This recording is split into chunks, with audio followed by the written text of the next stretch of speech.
Evening, everyone. Hi, Brian.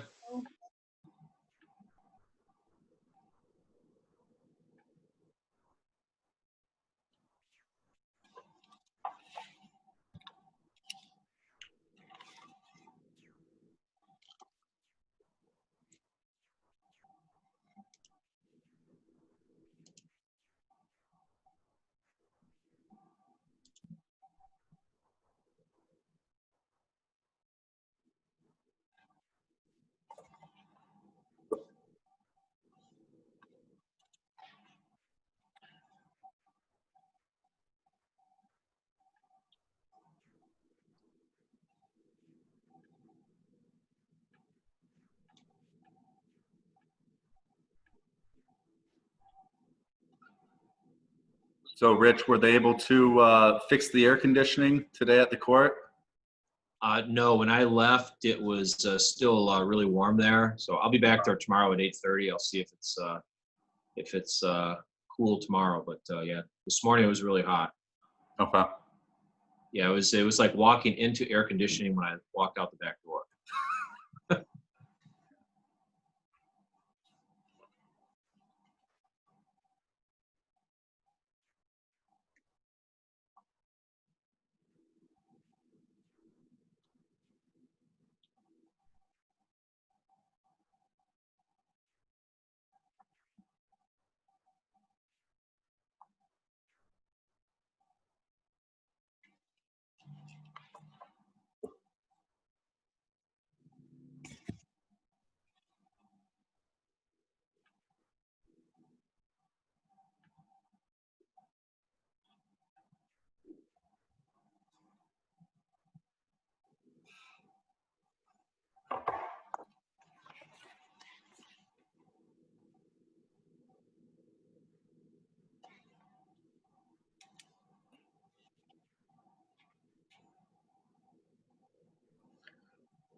Hello, everyone. Hi, Cardi. How's it going? Good. At Lighthouse Connections Academy, I Yes. How are you? Good. All right.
Hi, good evening, everyone. How are you doing?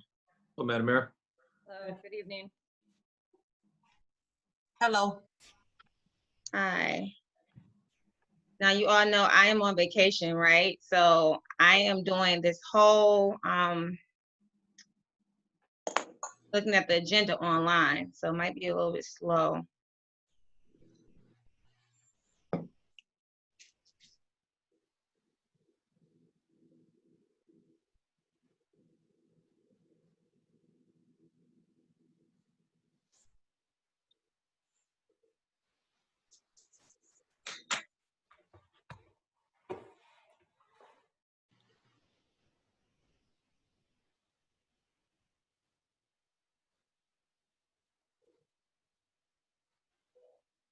I'm trying to do it. 7 o'clock. Good evening, everyone. How are you? Good evening. Good evening. I call to order the Eastpointe City Council meeting on August 11th, 2020 at 7 p.m. We'll start with the invocation led by Councilwoman Mayor Pro Tem Sarah Lucido and go on with the Pledge of Allegiance. Dear God, thank you for the many blessings that you have given us. Pray for us to make the right choices this evening for the best of our residents. It's in your name we pray, amen. Man, thank you. I pledge allegiance To to the flag Of the United United States of America, and to the and to the republic republic for which it stands, one one nation, nation, under God, indivisible, indivisible, liberty, with liberty and justice for for all. all. Thank you. I'm going to Miss Lucido, I need you to, because of technical difficulties with this whole, me not having my agenda in front of me and having it online is going off and on. So the next one is roll call, correct? yes. Mr. Fairbrother, can you please call the roll? Mayor Owens, Here. Councilperson Baker, Here. Councilperson Curley, Here. Councilperson DeMonico, Here. Councilperson Lucido. Here. Thank you. Is the next item on the agenda hearing of the public? Approval of the agenda. Let's do the approval of the agenda, please. Madam Mayor, I'll motion to approve the agenda. Support. Madam Mayor, Yes, sir. I would like to add 3 words actually for the agenda. Under unfinished business, item B, it reads discussion on body worn cameras. I would like to add discussion and possible action on worn cameras. So, and possible action is what I'd like to add to that item. Okay. I'll amend my motion to change that. Moved and supported by Ms. Lucido. Call roll, please. Councilperson Lucido, Yes. Councilperson Baker, Yes. Councilperson Curley, Yes. Councilperson DeMonico, Yes. Mayor Owens. Yes. Next, we are going to go to, I'm just pulling it up right. Give me 1 second. We're going to the hearing of the public. The hearing of the public, everyone gets 3 minutes. And I ask you to be respectful and to address the whole council as a whole and no one individually. And I will time you when you get started as well. We do not answer questions during the hearing of the public. We do it closer to the end when we do mayor and council reports. And also you get an additional 3 minutes closer to the end of the council meeting. So please, Mr. Fairbrother, open it up so we can hear from the public, please. Okay, Miss Mary Hall Rayford would like to speak. Miss Rayford, can you hear us? Yes, I can. All right, the floor is yours. Good evening. Mary Hall Rayford, Eastpointe resident. Couple of things I want to address that I find a little unsettling, and one is the possibility of a summer breeze event in the midst of a pandemic. I find the request itself negligible, and if approved, I think that would be an abdication of responsibility on the part of the council. It seems that we're not going forward. We seem to be either stuck in a rut or going backwards. I'm not sure which, but it seems to me that there's a lot of things that are going on. Something I wanted to say.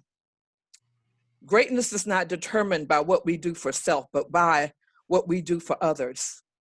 Those who have gone on to glory understood that. Those of us left behind need to figure it out.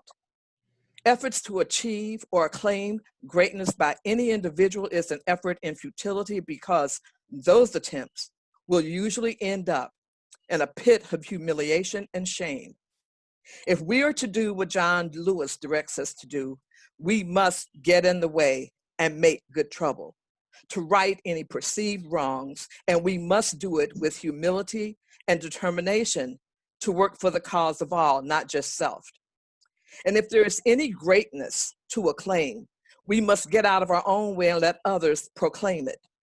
Bitterness and whining about disappointments will never lead to greatness, but will point out certain character traits that no one should want.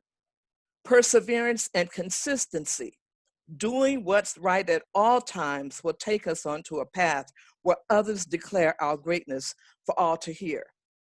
And I'm here to remind you all that I am ready to get in the way and make sure there is good trouble so that this city can thrive as a whole and not as a symbolism as one person.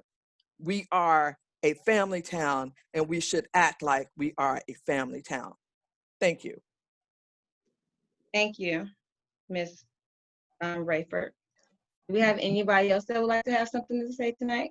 Yes, Miss Mandy would like to speak. Mandy, can you hear us?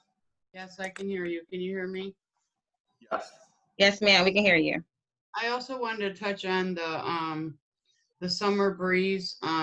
I noticed in the agenda that it said they were paying the police department to be part of security in the first half of their application, and in the second half, it said they were providing their own security. Since when does the police department do security for anything within the city if it's not pertaining to the city? That's not pertaining to the city. And who's gonna monitor the parking and the social distancing at this event? It's an inside-outside event, and I don't think it should be happening for the welfare of the people of the city of Eastpointe. I would hope the council would vote no for them not to have this. I don't know where all these people are gonna be coming from. They could be coming from other towns, but they could be bringing COVID here, and we don't need any more cases than we already have.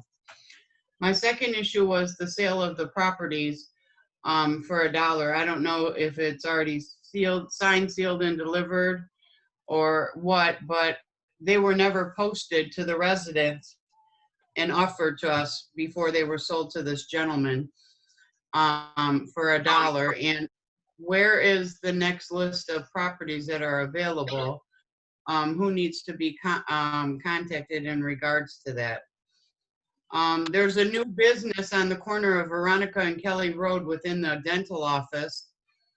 And I noticed on the sign on Saturday, while they were sneaking people in and out the front door, and I have it on video, that it said body piercing, eyelashes, and other things they had listed there.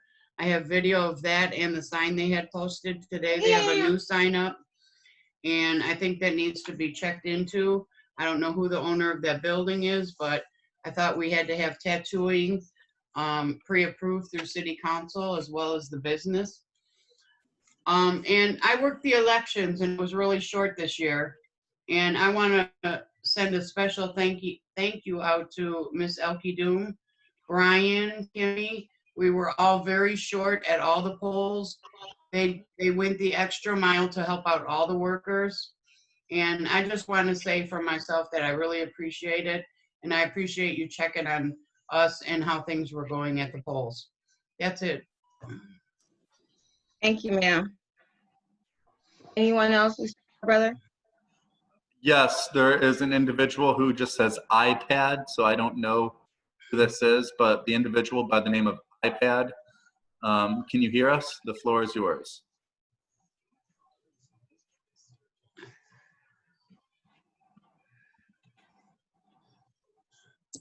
Hello, are you there? Yes, we can hear you.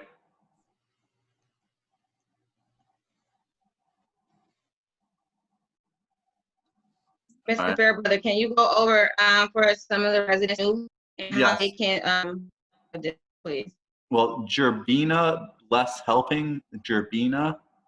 If you can Yes. hear us, Gerbina, the floor is now yours. Hi, can everybody hear me? Yes, Yes. ma'am. My name is Gerbina Sturdivant. I have been a resident of Point since 2005. I have a nonprofit. This is my first time attending a Zoom meeting. I want to get active within the city. During the pandemic, I was able to feed the second shift of Eastpointe Police Department, along with a couple hospitals in Macomb County. I really want, my mission is to help the less fortunate, to feed children, single mom and dads. I really want to do a lot of work in the city. It just becomes very heartbreaking for me when I see a lot of negativity in some of the groups that I'm in, because I really want to help, but it kind of, I don't know, it kind of do something to me when it's so much hatred, throughout the groups. I don't know if I'm connected to the wrong group, but I would like to be a part of a more positive group. I've been helping the community of Detroit for the past 5 years. I give out free food. Kroger's has teamed up with me to bless the community. I just really wanted to introduce myself because I really want to get active in the community and helping where I can with my nonprofit organization. Thank you And so much. Thank you for I'm letting me. sorry, I wasn't trying to rush you. Were you done, ma'am? Yes, I'm done. Thank you. Appreciate you. Okay, thank you Mayor so Owen. much. And we'll be looking out for your nonprofit. Thank you for what you do. Do you have anyone else, Mr. Fairbrother? Yes, Madam Mayor, there's somebody by the name of Pixel 2 with their hand raised. If the Okay. person, the floor is Good now evening. yours.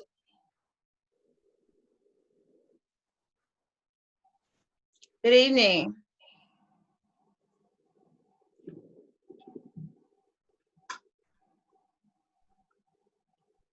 Hi, you're open to speak. Can you hear us? You're muted. How's that? Is that better? Yes. Yes, ma'am. Sorry. Good evening. Sorry. Thank you. Good evening. I just wanted to thank Councilman Curley for adding to the agenda the subject of the body cameras for our police officers. And I would encourage Madam Mayor and the council persons this evening to really to act on this. I think it's very important for our officers, and pending a report, which hopefully, and you know, Mr. Ruhi will have for all of you this evening. I really think that this is something that needs an amendment where this can be added to the budget. I know that he was looking at some different cameras that are available, and he was getting some quotes from different vendors. So I would really encourage council. This is a really important thing that I think the council needs to take a look at and get added onto as an amendment onto the budget. And that's it for this evening. Thank you for the opportunity of speaking. Thank you, ma'am, for attending. Please continue. Yes, sir. Mr. Fairbrother, do you have anyone Yes, else? Mr. Ray O'Shea would like to speak on behalf of Ray's Boom Boom Room. Ray, if you can hear us, the floor is yours. Hello, my name is Kiana McCroy. I'm the assistant for Ray and the other manager, speaking on behalf of Ray's Boom Boom Room. We are just trying to, I know we are on the agenda to speak for the two events that we are requesting to be held on August 29th and September 6th.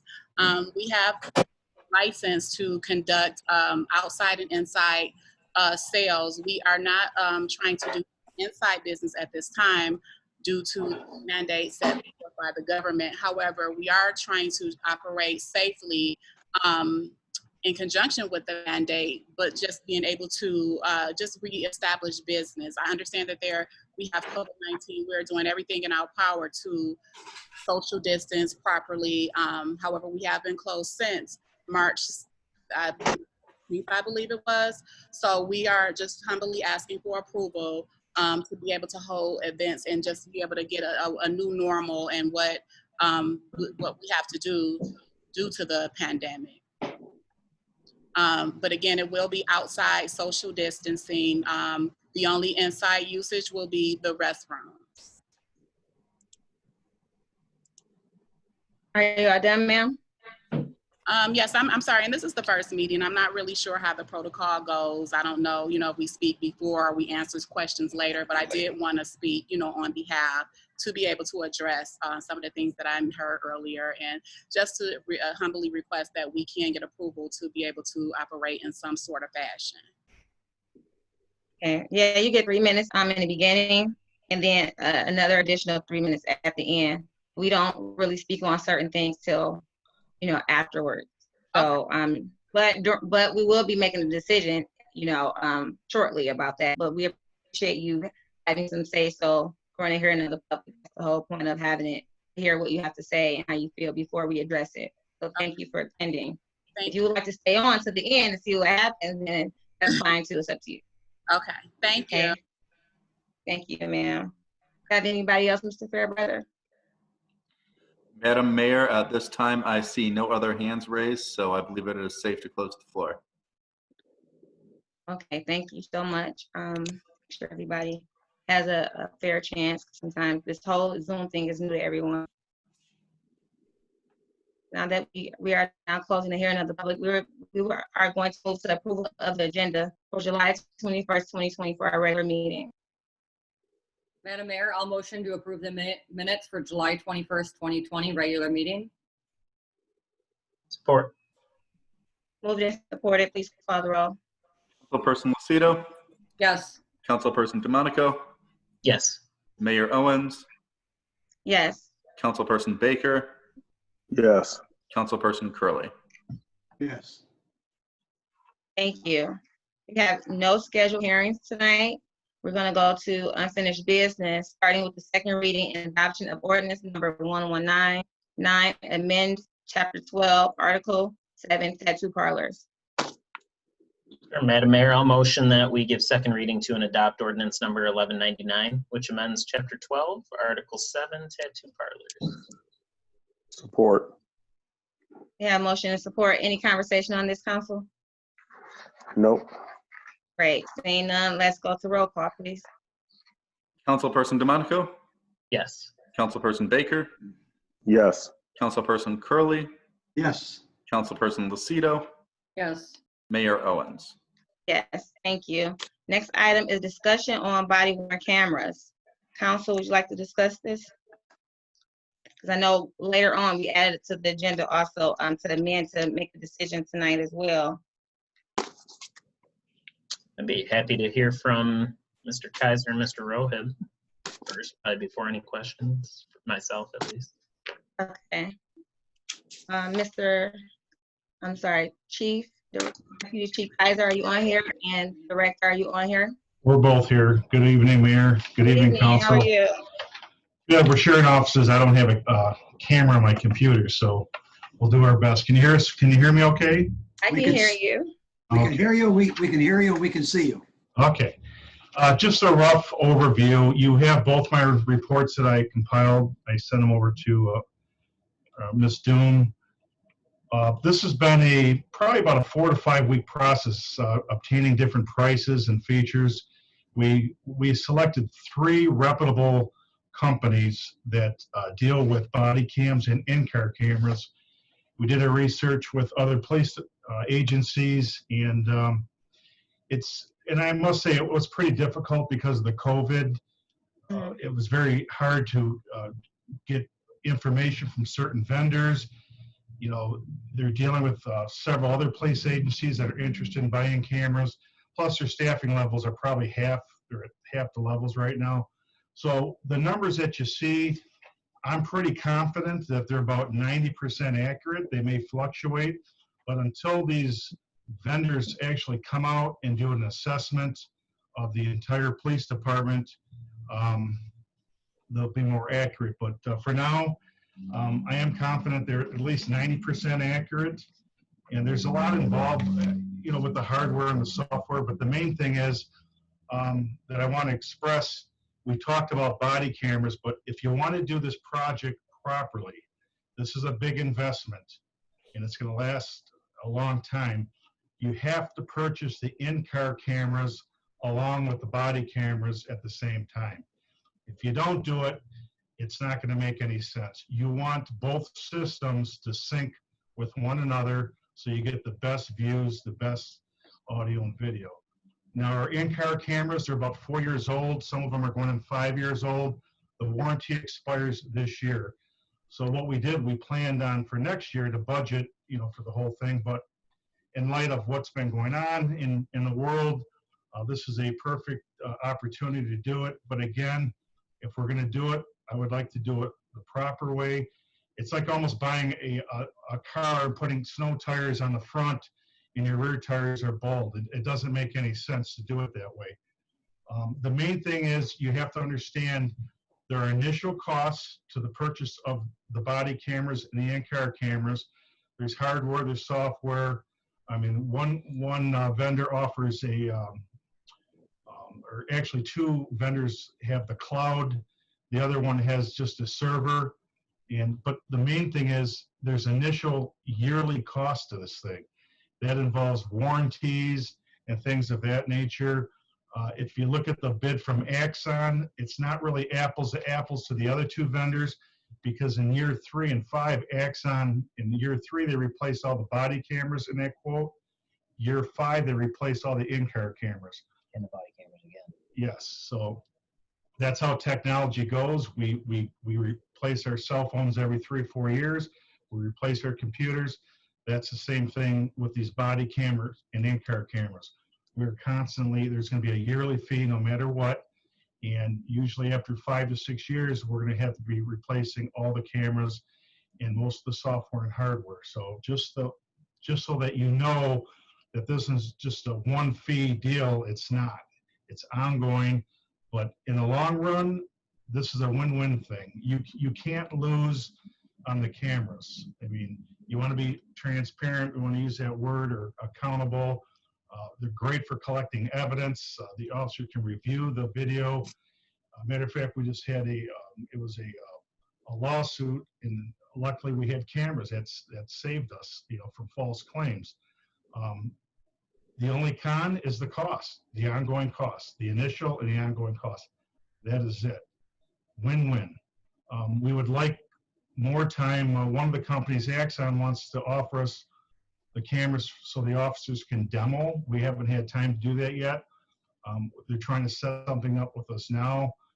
WatchGuard came out. That was the only company that did come out, and they took a look around the station, and they just listed our needs and wants, and they actually have a good system too. So there's some good product out there. It all depends what you want to spend. This is one of those things where maybe the lowest bidder is not the best. We just want to get the best quality equipment that's going to last us a long time. And we want one system, again, in the cars, on the officer's person, because it's just going to make it easier for us to train the officer on one system. If we have to troubleshoot it, it's a lot easier. So with that, I mean, I could talk for an hour, but I think the main things I covered with the cost. If you have any questions, feel free to ask us. Sure, Madam Mayor. Oh, go ahead, Sarah. Oh, okay. I probably have less questions than you do, so. I only have 3. Thanks. My first question is, which company does not use the cloud? You said one of these companies did not use the cloud and 2 of them did. That's our current carrier right now, Safe Fleet. They do not use the cloud. They have a server-based system. We've done a lot of research on the cloud versus the server-based. We even talked to our own IT people, and they're in agreement that the cloud is just a better product. It's more secure. No, I agree with that. That's why I know. So my second question was, so you said with the Axon that it included replacement of the cameras in year 3 and the in-car cameras in year 5. Correct. With WatchGuard, that does not include any replacements? Correct. That's the plan that they offer. They're a little bit stubborn. They don't deviate from that, but in a way it kind of makes sense, because after 3-4 years, there's a better product out there. No, I agree with that. So I was just wondering, with WatchGuard, it looks like on year 4 was a little bit higher than other years. That's why. Yes. We have to renew a software license or warranty. Okay. We tried to put everything on a 5-year plan, which is very difficult because this was apples and oranges. Axon had a 5-year plan, which gave us the idea of projecting out long term. The other companies don't generally write their quotes that way. They did their best. Some of them will not warranty their cameras, their body-worn cameras, more than 3 years, because body-worn cameras live a rough life. Of course. Okay. And I think that's the only question I have. And I know one of the questions is, when will the officers have to activate these cameras? It would be during any type of law enforcement encounter, period. So any law enforcement encounter, that camera should be activated. And we have to connect access points on the outside of our department, 3 of them. So when the officers pull in all that information, that data is uploaded into the system. Or if they go to charge the camera, same thing, the information gets uploaded into the system. Right now, we do have in-car cameras. If anybody out there does not know that, we do have in-car cameras, but you're only seeing 100 degree of the actual image instead of 360 sometimes. I mean, you would have to have another police car come on and angle the car at a different angle to get one angle, then you have another angle. It's just a lot better system wearing the body cam. You get a better image, probably more clear image, and the car camera will also help too. And if the car camera fails, then the body camera picks up the conversation or the incident. I do have one more quick question. I'm sorry. I guess this has to do with the budget. Do you know of anything in the budget that when we approve the budget in June, that we might be able to postpone from the police department budget till next year so we can replace it with purchasing these cameras? I believe I think the mayor brought it up originally about the locker rooms. I don't even remember what we budgeted. It may have been 30-some thousand, maybe up to 50,000. The reason we wanted to do the locker rooms because the lockers are probably 40 years old, Eric. They're falling apart. It's just, It's bad. it's not a good scene down there. And I just wanted to do something for the employees. Can we hold off on that? Yes, we could. On the other, if I may. Go ahead. So there are grants available for body cameras through MMRMA, which we have been looking into. It will maybe cover 1/3 of the cost. In looking through the Axon grant, there are some things we can take away. They threw some extras in there for us because, I mean, they're selling us a product, but there are things in there that we can live without to reduce the bill another couple $1,000, maybe close to $9,000 or $10,000. So all the companies in this current age allow us to split the cost. So we wrote it up with the initial cost of buying all the hardware and software initially, and then the ongoing costs separate, which would be software licenses, maintenance agreements, and warranties. But we can divide that up any way we want. So over a 5-year plan, we can pay 20% of the total cost every year, or we could pay the initial cost of $130,000, I think, with Axon, and then pay the $50,000 every year. However you want to do it. The grants will only cover the purchase of the hardware. They don't cover ongoing maintenance software agreements. Councilman DeMonico? I know he had a question. Sure, thanks. Yeah, thanks, Mr. Rohood, Mr. Kaiser. It's a good intro. I have the capital projects right here. We had, $53K for the locker room improvements, $23,000 for replacing the live scan, and $16.5 for replacing the Motorola radio consoles. So we can move any of that. I guess that helps, Ms. Lucido. And then, sorry, what did you say, Mr. Kaiser? Oh, Mr. DeMonico, the live scan is a mandate. That system will be obsolete in December, so we are obligated, by the state of Michigan to purchase a new live scan. We're going to use that with JAG money. That's already been set aside for that. I think we're only receiving $17,000 this year and some change for JAG. That's going to be designated for the live scan. The Motorola, was that the base consoles? Those are essential. Those are out of end of life. And there's no parts for those. No. So the only thing we have left, sir, is probably the locker room project. Okay, yeah, that's fine. I just wanted to list what we had on the CIP. I'm comfortable with these rough numbers that are in the packet for the 3 different vendors, just in terms of general money amounts. And the CIP then sounds good to me with a rough plan like that. Also, so the cloud versus in person, usually I'm a huge cloud person, but I think for this, it depends. I think maybe we could even do a mix, like if there's an important, because a lot of this footage is never going to end up being used, right? For the footage that does, we'd want to have it more secure than just on one simple server. So maybe there is a combo deal that one of these groups can do. If it's all in the cloud, that's fine. I think either way probably would work out, but we could see more information about that in the future.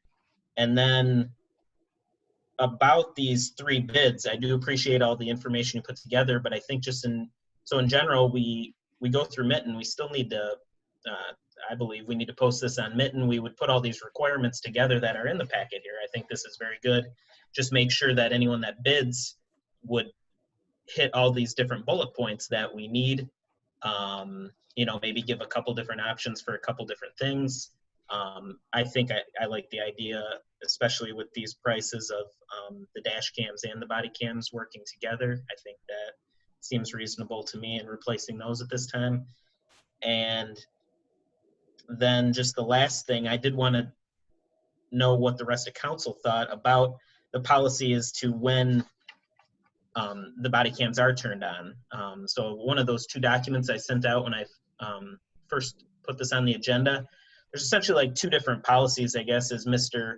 Rohib said, you know, each time there's a law enforcement related activity, it's turned on.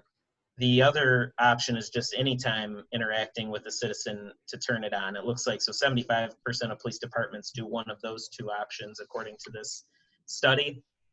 I just wanted to know what the rest of council thinks. I think it'd be a good idea to go like the 1 step higher, just interacting really with anybody, because you don't know necessarily when something's going to turn into, you know, law enforcement. Then the officer doesn't have to worry about determining, you know, what is, what isn't, and you can turn it on at that point. But I'd like to know what everyone else thought on that. I had a question before, Councilman, before I go into that. Now with the, I think I seen I got an email that we got $30,000 in drug forfeiture. Will we be able to use that towards the body cameras? Director?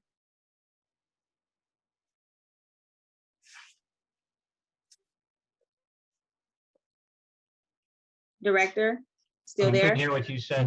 Mayor, your message was probably about 90% broken up. Okay, I'm sorry. Now the $30,000 we just got from forfeiture, drug and forfeiture, will we be able to use that money towards the body cameras? Are you talking about the recent seizure?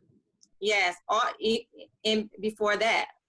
Well, Going forward, you know, using that money, because I know we use that money and we pay for things, correct? How does that work? Well, the forfeiture laws have changed. It's a longer process now. There has to be a conviction coupled with the civil forfeiture. As long as there's a conviction and approval from the prosecutor's office, the money would be forfeited to the local unit, which would be the Eastpointe Police Department. Therefore, we can use that money for any type of law enforcement purposes. But the question is, can we use forfeited money that's been through the process? Yes, we can. Okay. Thank you for saying that. And going back to Councilman DeMonico, I agree with where you were saying and making a policy on that, because, you know, of course, being a police officer, a past police officer, I understand sometimes that, and Director and Chief Kaiser knows that sometimes we can go into an event situation not knowing how it's going to escalate. And so Mr. DeMonico was just saying, just have it on at all times is a good way to, you know what happens before and after something happens.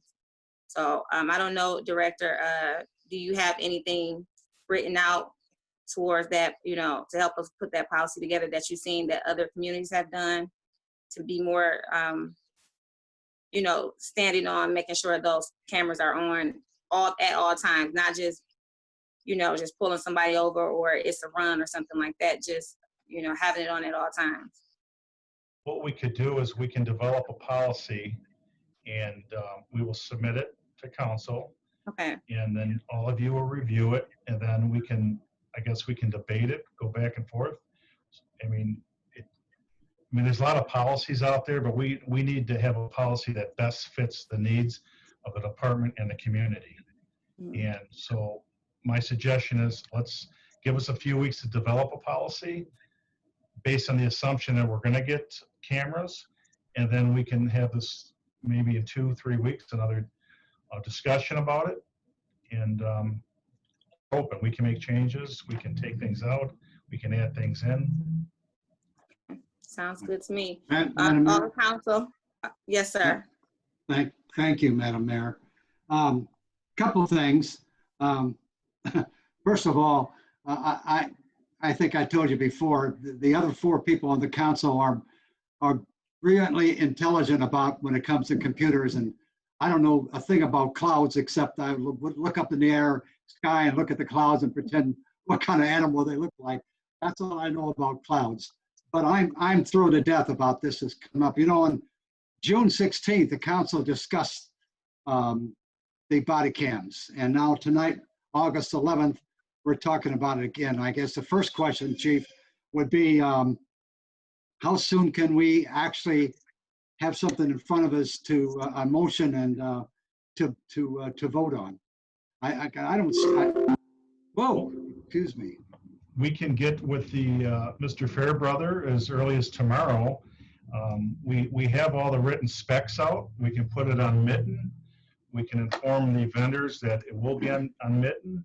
And depending on what the cutoff date, I don't know how long we have to keep it on there for, but this can go fairly fast. We What have is all that? the information, so What does that mean, fairly fast? 2-3 weeks, Oh. 2-3 weeks, maybe 4 weeks. That And long? it takes about, it depends on the vendor too. One vendor, you can have cameras here in 3 to 4 weeks. Another vendor is 8 to 12 weeks. It all depends. And you have to remember too, not included in this price, and I have this in the report, we have to have all those old cameras stripped out of the car and reinstalled. So that's going to be an additional probably $7,000 to $8,000 to do that. And also we have to have our electronic company come out here and hook up the 3 access points I discussed earlier on the building so it can upload the data when the officer's pulling the parking lot. But that's, that's only a few days. It just, I don't think there's anybody on a council that has any. The cameras protect not only the police officers but also the citizens. Absolutely. And it's something that we've needed, and we've taken a big step tonight. But I would hope that we would get it ASAP and at least get the bid done, so you guys can do your job and get out there and get them done. So no, the homework has been done. It's just a matter of we get with Mr. Fairbrother and we give him the information and he puts it out there and we wait for the bids to come in, and then council would make the final decision of who gets awarded the bid. So you said about 2 or 3 weeks, right? Is Mr. Fairbrother on right now? I don't, oh, there he is. Hey, there he is. How you doing, Brian? Hey, how are you, Director? How long do we keep this on Mitten on average for a bid, a formal bid? So, per the city's procurement policy, bids are required to be on the street for a minimum of 15 days. So that would obviously have to be followed. It would take us at least a couple of days. If all I do for the next couple of days is write a solicitation, I could get it done in a couple of days. And then we'd have to evaluate the bids and all that, form a committee for that. Since I don't think we would be doing this on a lowest price basis, it would have to be awarded based on a best value. Right. You know, it would just be impossible to award this based on a lowest price, in my opinion. So it would take, I mean, 2 weeks on the street. I mean, it's going to take a minimum of 6-7 weeks, I would say. Okay, thank you. Councilman, Mayor Pro Tem. Sorry. So do we have to make out, if we wanted to amend the budget to add this into the budget and remove the locker room rehabilitation for this year, do we need to make a motion prior to? I think because I think we added that to the agenda at the end, correct? Under new business, was that something? No, that it's on the, we added it to unfinished business. We added it. Okay, we added to unfinished business. Okay, sounds good. So you guys want to do that? Well, it's just yeah, Madam Mayor, if I might say, hey guys, if you ever been into some of the high schools, you know how bad the lockers look, right? And if you have a choice in your left hand to get the cam recorders, on the right hand to fix your locker, guess which one everybody's going to choose? They're going to choose the cam. So if we have to, we'll delay that and lock the locker, whatever you have, however you got to do that. But this is so darn important that we have to be able to find every penny that we can, and a little sacrifice here, a little sacrifice there, so we can get it done. But Brian, I hope it's less than 7 weeks. If you don't mind, Director Rohib, are there any of these bids, are they My Deal or federal government GSA or U.S. Yes. Communities? Have any of these been awarded by any of the major procurement groups? Yes, so the Axon we talked about uses the National Purchasing Program and the Watch Guard, and I believe Safely use My Deal. Yep. Are available there. Okay, They are so government pricing. They're all government pricing, but from different entities. Sure. So I mean, council could use their own discretion if they wished to award a contract if it's already been bid out by a federal, state, or a different local jurisdictional government, and still fulfill the needs of our local procurement ordinance. Granted, if they'd like to go through and have me write up a statement of work and put this on the street on Mitten and go through the procurement process, my office is happy to do so. However, if we wish to expedite the process, we always do have that ability. Councilman, how do you feel about that? Yes, ma'am. I have one quick question though. I'm interested in applying for the grants that are out there. So how long would that take to procure? How the RAP grant works, we have to purchase the merchandise first, that we submit receipts. As long as we fit their protocol, which we do, they will send back a response of how much money they're going to reimburse us. Okay. But we have to buy the product first and show proof of that, and then they will reimburse. And actually, it's not a bad deal, you know, what they're offering. So Council, did you feel like you want to go out to you want to go out for bid, or you want to go with what the director had presented us? I want to hear what council has to say about that. I know Mr. Monaco wants to go out for bid, correct, Mr. DeMonaco? Yes, ma'am. Yeah, I think I agree. I think we ought to follow that procedure. I'd like to ask Randy, the guy with the key to the safe, let's talk about spending the money and it's not budgeted, but we're going to put it in the budget. What kind of a feeling does that give you? I mean, we're still a couple weeks off before I get a kind of a final sense for the previous fiscal year. But right now, we are going to be coming in rough numbers, about 1.8 million under budget. About 800,000 of that is unspent capital, which will be transferred into next fiscal year. Of the remaining million, at least half of that will be wiped out with lower revenues. Again, it's a couple weeks before I have final revenue numbers.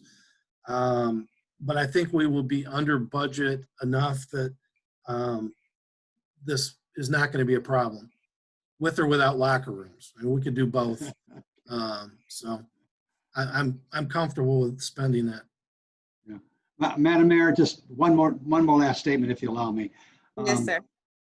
Okay, I'm happy that the council has pretty much agreed that we really need these, and the administration, I just know in my heart they're going to work really hard, and I would hope that in the next 2 days, Wednesday and Thursday, nobody call or go into Brian's office, because he said it's going to take him 2 days to do what he has to do. So Brian, take your phone off the hook, put your cell phone in your pocket, and it's a big start, because it starts with you. The next 2 days is going to start with you, my friend. All right, I'll do my best. I know you will. Okay, I don't think anyone else has anything to say. You guys want to move forward with this? Actually, I did have one question. Because Yes, I sir. talked to someone earlier about this, and I just want to be sure that I have the right information, because I was told that the initial startup costs were going to be higher than what we see on paper. So I just kind of want to be sure that I have the right numbers. So can somebody please tell me, like, what we see here on paper with these three groups, is that going to be the total cost, or just the total initial startup cost, or is there something else that I need to write down so I have have accurate numbers? What you see, Mr. Baker, is the initial cost. Everything's pretty solid on the chart that I submitted, the table that was created. Give or take, maybe $10,000. We may come in even cheaper than this, but I don't want to be held hostage to a number. And again, we have to meet with these vendors. I like to meet them in person. I don't like to do business on the phone. One vendor has come out here so far, And actually another vendor offered for us to demo their product, which I would like to do that too. I just want to make certain that this is the right thing we're doing. We're getting the biggest bang for our buck, and more importantly, that the officers are comfortable with this new technology.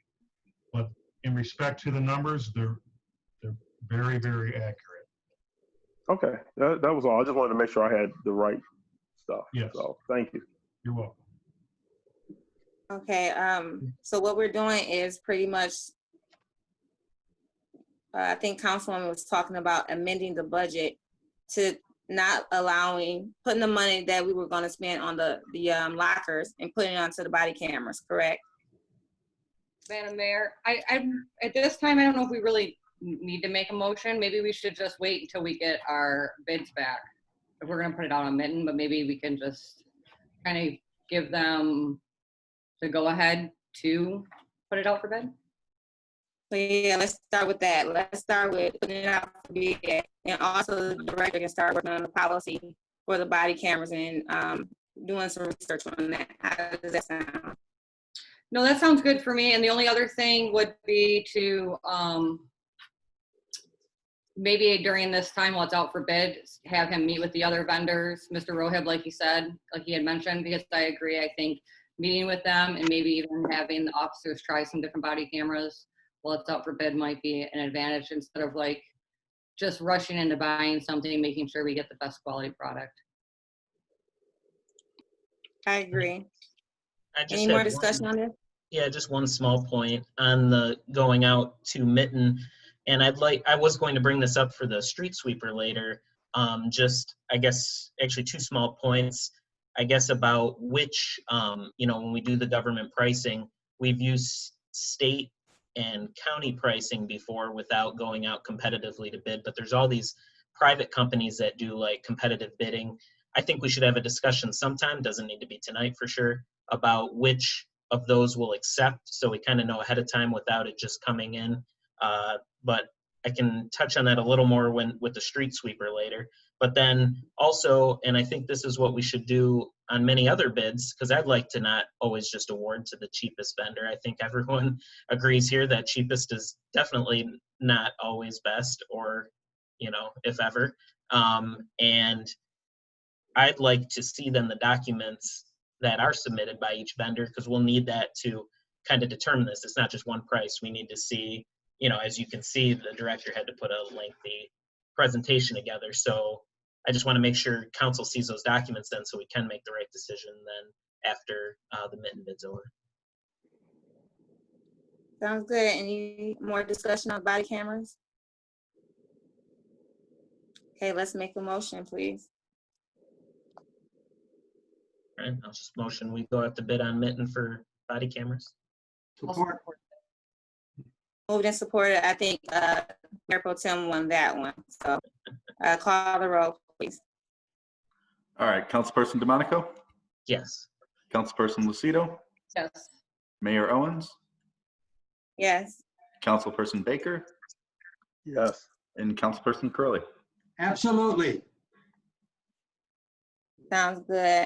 Now going to reports from administration. We have our city manager on the line. Good evening. Good evening, Mayor. How are you? I'm fine, thank you.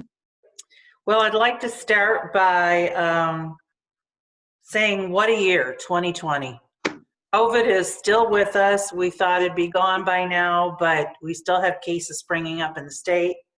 So I'd like to remind all of our folks who are joining us tonight that there will be free COVID testing at Memorial Field on August 13th from 11 to 3 p.m. They do ask that folks RSVP. They want to be prepared for you. We have all of the information on our city website and also on our city Facebook page. So if you think you're not feeling well, or you think you might have been exposed to COVID and you may have it, please take advantage of this. This is the first time this has been in the city of Eastpointe. It has been, we've had another testing primarily for our employees and for our police officers, but this is a community-wide testing. And yes, it is throughout the county, but this is the one that is closest to us, so please take advantage. We're also working with Macomb Community Connection, and we are going to host a census drive-up. Community Connection is going to loan us tablets that people can put their information in. They're very much like the ones you have at the doctor. They're an antibacterial. You wipe them down, you fill out your census, and we're trying to get our numbers up. As the mayor and I have discussed, we're doing pretty well, but we could do better. And we'd like to be the top community in Macomb County, and we're getting there fast. So for folks who have not yet filled out the census, please come on out to Grafton House on 9 Mile on August 17th from 11 a.m. to 1 p.m. And then at Kennedy Park on August 20th from 5 to 7 p.m. We want to catch folks in the morning, also in the evening, and thanks to the generosity of the county through Community Connection, there will be a gift card given for every Eastpointe resident who has not yet filled out the census as a thank you. It's a Meyer gift card. So also, everything that we have is on our website. It's on our Facebook page. Call City Hall if you have any questions. Email me. I know the mayor's given out my email. It's edu@eastpointcity.org. If you have any questions relating to other issues, feel free to reach out to me or anyone in the city. We will direct you to where you need to go. We did have a water main break yesterday. It was repaired as quickly as it could be, but we had some concerns, I understand, on non-official websites. We have the City of Eastpointe official website. And so I'd just like to really suggest to those of you who are listening and perhaps share the information that if you have questions or concerns about anything, whether it's fencing, permits, zoning, water clarity, it's nice to have a community website and it's nice to have a good community Facebook page. But the real answers you'll get by coming to the City of Eastpointe Facebook page, asking your questions. We'll be able to reach out to you. We monitor that throughout the day, and we're always here to help you. So that's my report for today. Thank you. Council, do you have any questions for the city manager? Dear Mayor.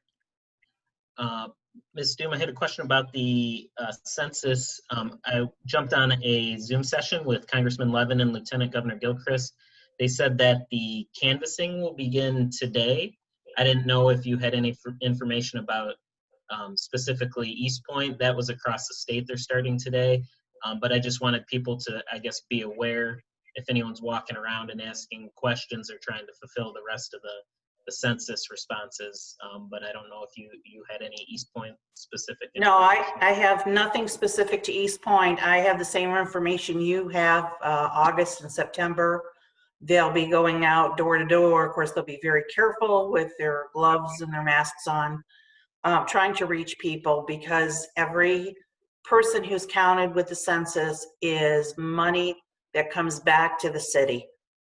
For senior programs, for families, children, schools. It's very, very important. Even for those roads we like to repair that we need so desperately replaced. Those are federal dollars that come back to us when people take the time to fill out the census. And it takes about 5 minutes. I did mine on my cell phone, on a sofa, kicking back, and it's just that simple. There's only a few questions, nothing particularly intrusive or personal. And it's done, and you're counted, and it makes all the difference to us in federal dollars. So we'll be putting out some more information, just updating our Facebook page daily, reminding people that, we have this event coming up, and we want to thank people for coming out. Thank you. And I just have one more question about the medical marijuana applications. Did you have a timeline on that or update on where we're at with that? I think I'd defer to Rich at this point. We are going to be meeting shortly again to review the final document. Rich was going to be doing some investigation on other communities. So he's looking at the legalities, and we'll go from there. So whether you'd like Rich to speak now or when it's his time, that's up to you. Either way works for me. Okay, Rich, are you there? I am here, Elke. Okay. I know that I believe that Mary Van Haren was circulating some proposed dates and times for that meeting with administration, and I'm looking at my calendar right now, and I'm not seeing. I thought that was going to be taking place here in the next week or so. It is. Rich, It Is is. it this Thursday, possibly? next week.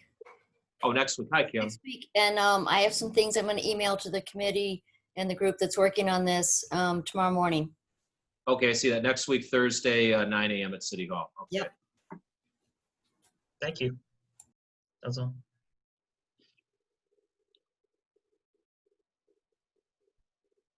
Mayor, did we lose the mayor? Who's next? Mayor Pro Tem, you want to take over? Yes, so if we can get, hear from our financial director, Mr. Blum. Yes, Madam Mayor and Council, assuming she's out there somewhere. The only thing I have to do or give an update is tomorrow there's another webinar with Treasury.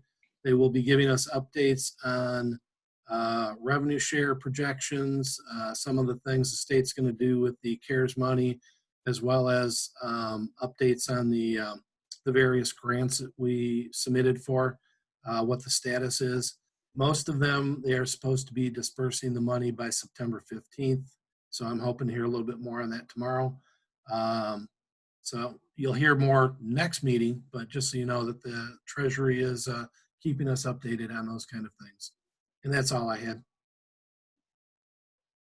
And I just had one quick question for Mr. Blum. And I think I usually ask this a couple times a year, the payrolls and bills, usually it's in a decent, it's very consistent. And then the July 28th one was quite a bit higher. Was just curious how that could be explained, if it was end of the year bonuses or things like that. I thought it used to be in November though, so I guess that's why I was Yeah, it's not an actual bonus. It's the public safety units get comp time that they earn throughout the year, and they can either use it for time off, they can cash it in throughout the year, but they must turn it in by the end of the fiscal year. So that is the payroll that it fell on as far as everybody clearing out their comp banks. So, okay. Yeah. All right, thank you. Yep. Does anyone else have any questions? Then we'll move on to reports from our city attorney, Mr. Albright. Thank you, Mayor Pro Tem Lucido. Good evening, members of council. I'm pleased to report that the 38th District Court is now scheduling pretrials on criminal matters and traffic matters. Eric Shepard from our office attended the first pretrial last week, Monday. I was there last week on Tuesday to handle the docket. As it turned out, there weren't any cases scheduled, but I was able to see the changes that have been made to the 38th District Court as far as different COVID precautions that have been implemented by the court administrator, with barriers that have been installed and different precautions that the court staff are now taking. I had my first Zoom hearings with attorneys this morning, and again, I'm pleased to report that everything went very smoothly. The court staff over there was very accommodating, and we worked well together in moving the docket. And so from this point forward, for the foreseeable future, pretrials are going to be handled on Mondays, Tuesdays, and Wednesdays, and the court will be scheduling plea and sentences on Fridays for the foreseeable future. Ms. Van Haren provided me with a list of requested show cause hearings. There are 11 in total. The first is the property at 16554 Collinson. The next property is 22020 Cushing. The next is 17050 Juliana. The next is 162139 Mile Road. The next property is 22516 Normandy. The next is 22763 Oakwood. The next is 23040 Piper. The next is 20825 Redmond. The next is 22516 Normandy. The next is 17050 Juliana. And finally, a property scheduled for show cause hearing is 22763 Oakwood. I'm happy to get the necessary notices out if the council wishes to schedule those prior to a regularly scheduled city council meeting, either the first meeting in September or the second meeting in September would allow our office sufficient time in order to get those notices out. Granted, there are 11 properties, but I believe that if the council were to schedule the show cause hearings beginning at 6 p.m., that we should be able to get through those in roughly an hour. I thought our last action was that we were, well, essentially just putting them on the back burner during the pandemic. Had we discussed otherwise? That was my understanding, that it was okay to schedule these and we were going to conduct these via Zoom. These would not be conducted at the city council chambers. These would be conducted via Zoom. Oh, well, so you're talking the dangerous building hearings or show cause hearings? These are show cause hearings. Okay. Yeah, these would be the ones that these have already been through the dangerous building hearing process. The property owners have failed to comply with the hearing officer's report and order. And the next step is that the cases are then brought before the city council for a show cause hearing. And these would, of course, be the first time the city council would be conducting show cause hearings using the Zoom platform. Mr. Albright, if you don't mind, I have one question. So would there be a way, if we were to move ahead with these show cause hearings, to have a computer set up at City Hall if anyone didn't have access that wanted to speak with us during our Zoom meeting?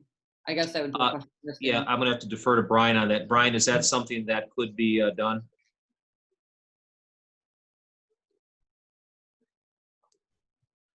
I think you're on I'm mute. sorry, can I get you to repeat yourself real quick? So if we went ahead with scheduling the show cause hearings, my only concern is some of these homeowners might not have access to internet or a computer to do the meeting via Zoom. So could we have a computer set up at City Hall, and Mr. Albright could put it in their notice that they could come to City Hall to speak with us on the city computer if they wanted to when it was their turn, just so we make sure that they do have the opportunity to speak with us if we went ahead with the show cause hearings. Yeah, I could have our information technology department set up a laptop in the council chambers, probably right on the podium where members of the public would typically sit or would typically stand and address council for that purpose. I don't think that would be an issue. And if I may, Mr. Fairbrother, I know Ms. Van Haren did that for one of the past planning commission meetings where the public and or neighbors could come in and speak to the council members. Okay. So our council meeting is in September, the 1st and the 15th. Yes. The date, yeah. And so you're suggesting one of the council dates and do it at 6 o'clock, an hour before our council meeting. Yes, I know that Councilmember Curley, the city council has scheduled other evenings which are not regularly scheduled council meeting times. I know that's been done, but generally speaking, the council's scheduled the show cause hearings an hour before the regular scheduled council meeting was to begin. And sometimes we've gone over the 7 o'clock start time for the council meeting, but normally the council can get through all of the scheduled cases within an hour's time. Were there again? How many were there, Rich? 11. Yes. And you'd like to do them in one meeting? Is it? We could do them in one, or we could split them up. 6 the first meeting in September, and 5 the second meeting. I guess I'd personally, if we're going to do them, rather split them, because 11's, especially, we usually get the information the Friday before the meeting. 11's a lot to review. And it may be, like to do. yeah, if I could, it may be good under the circumstances to split them up, just because we're using the Zoom format to conduct the show cause hearings, and just in case there are any technical difficulties, or if there's a property owner or an interested party that's having difficulty in accessing Zoom, it may be good to possibly split the group of 11 into 2 separate evenings. I'm completely fine with scheduling half on the 1st and the other half on the 15th, if that's, or a council agrees. Let me look at my schedule. You said in September? Yes, so it would be half of them would be on the first meeting at 6 p.m. and 6 p.m. on the second meeting for the other half. So our meetings are to start an hour early. I'm open to those dates. Council? Sounds good. Okay. Yeah, I'd rather split them up. Okay. That is what I will do then. I'll get I'll reorder updated title work, and I will also put in the notice letter that the meetings are to be conducted via Zoom. I'll make sure that the Zoom meeting number is contained in there, and also give the option that for property owners or interested parties to come to City Hall on the scheduled meeting date if they do not have access to a computer. Okay, thank you. You're welcome. Thank you, Councilwoman, for taking over. Because I had technical difficulties. I apologize. No problem. I didn't get to go in because it got cut off right after the city manager was speaking. I just want to add something to the census, because they said it's always a low priority from the census when we have the seniors. And I know we have 2 senior facilities that I want to make sure that they we touch bases with those so our census numbers can go up. So however we need to, whoever we need to contact and making sure that they count as well. So I know you said, senior resources and stuff like that. But, and again, with technology, a lot of people don't know how to use this, the internet and things like that. So we want to make sure that they count too, and make sure we cater to them. And so however we need to go out and do that and talk to the Census Bureau or whatever, by going to those facilities and making sure that they count and they know how to do those things, because a lot of the residents, seniors, are used to them coming to their houses and knocking on their doors.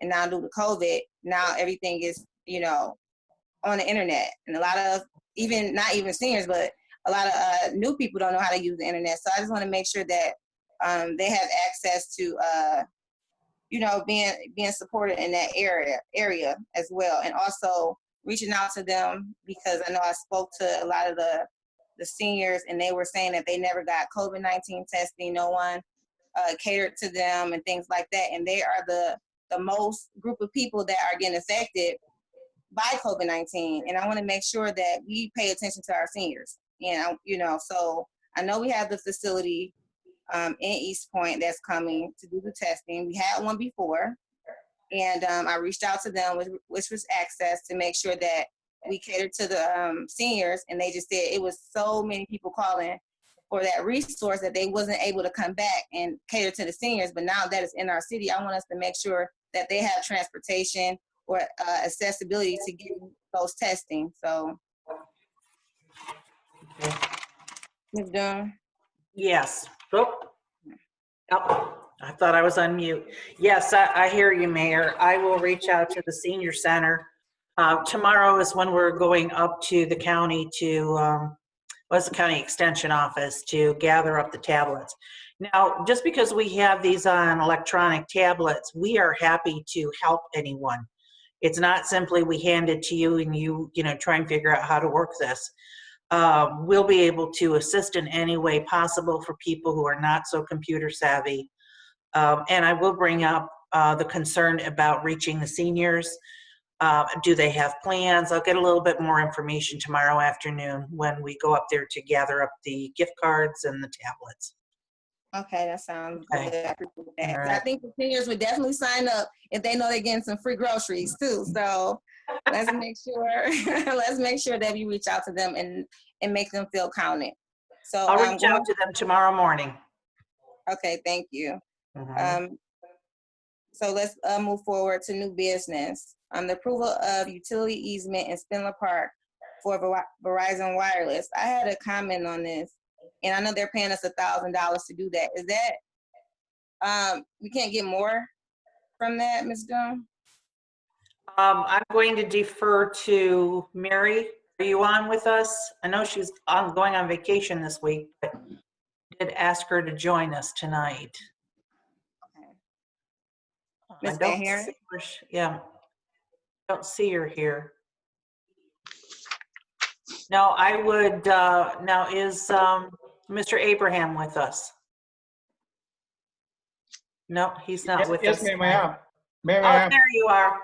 Hi, good evening. How are you? Good evening, ma'am. Mr. Abraham, I know we were talking about easements and permit costs and, you know, parks and whatnot. Are you able to add anything to this on why the cost is $1,000? We're not able to charge more? No, I haven't seen this item before, ma'am, and then okay. I am not aware, or I am not informed about this one, so I didn't know that we were negotiating a deal with them. So I am sorry, I didn't know about this. That's quite all right. Thank you. Appreciate your candor.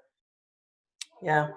I'm going to make an assumption with Mary not being on here is that that is the amount we are able to charge. We cannot charge over. I will get some clarification from Mary if she hasn't fled town yet. So, sorry, Mayor, don't have an answer for you on that one. Hey, Council. Yeah, Madam Mayor, Yes.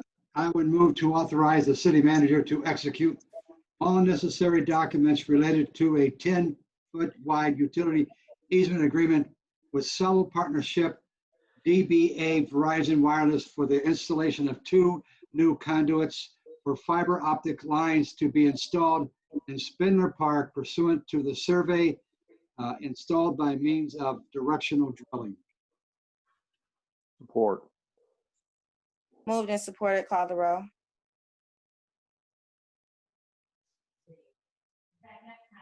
Mr. Councilperson Fairbrother? Curley, Yes. Councilperson Baker, Yes. Mayor Owens, I'm going to abstain because I'm for it, but I'm against it because we don't have the proper information on if we can get more money from them to put that easement in there. So I'm going to abstain tonight. Councilperson DeMonico, Yes. Councilperson Lucido. Yes.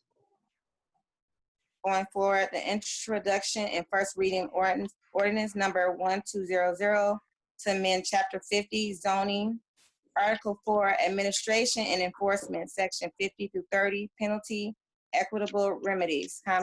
Council? Sure, Mayor, I'll motion we introduce and give first reading to ordinance number 1200, which would amend chapter 50 zoning, article 4 administration enforcement, section 50-30 penalty, equitable remedies, and schedule the ordinance for second reading and consideration for adoption at the City Council regular meeting on August 18, 2020. Support. Moved and supported, please call the roll. Councilperson DeMonico, Yes. Councilperson Lucido, Yes. Councilperson Curley, Yes. Councilperson Baker, Yes. Mayor Owens. Yes, next item is the approval to lease a 4-wheel Elgin Whirlwind vacuum street sweeper. I know Councilman DeMonico had a couple words to say about this. Councilman? Sure. So I think probably two main things, like I mentioned earlier about which groups we're using for competitive bidding. Like I said, we've used State of Michigan and Macomb County, and I think we even used Oakland County one time where the actual government entity went out to bid. This group, the Omnia Partners, is like a private company that does competitive bidding. For me, I'd just be, again, we should just use Mitten. I think we definitely should buy the street sweeper.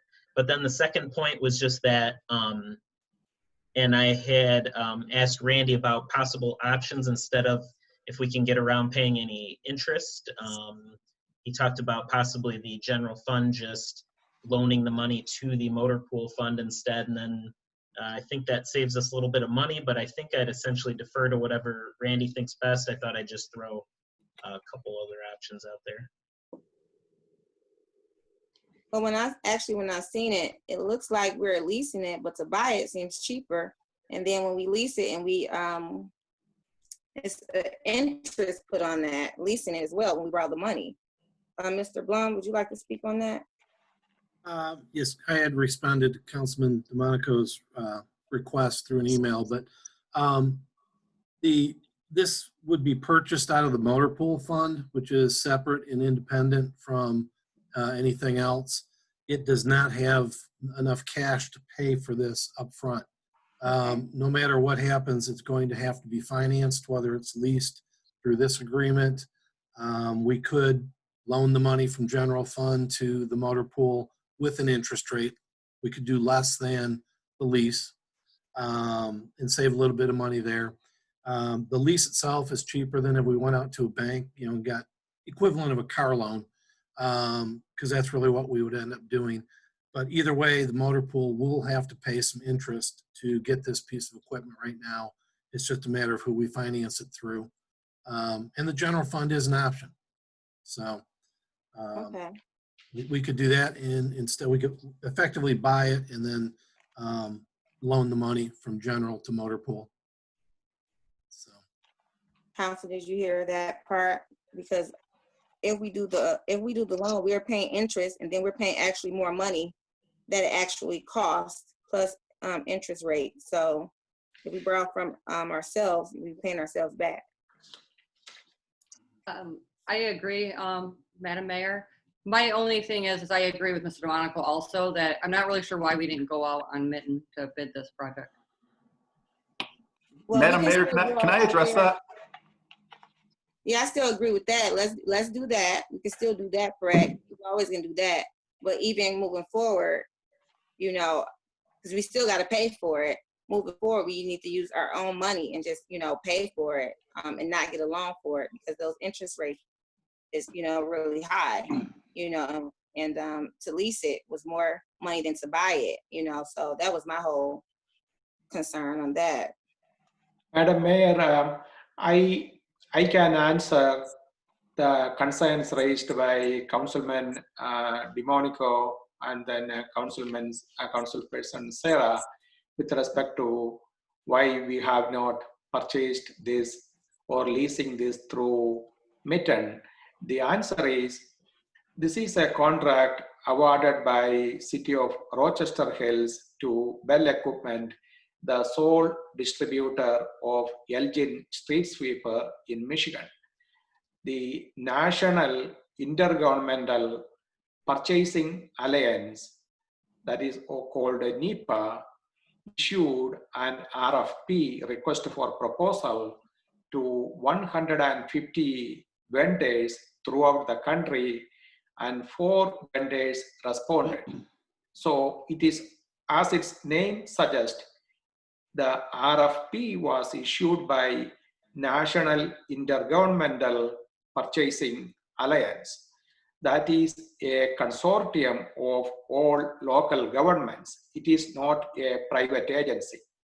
And then secondly, had we purchased this equipment or leased this equipment through MyDeal, we would not have received the discount they offered under this contract, and therefore it would have cost us $18,863.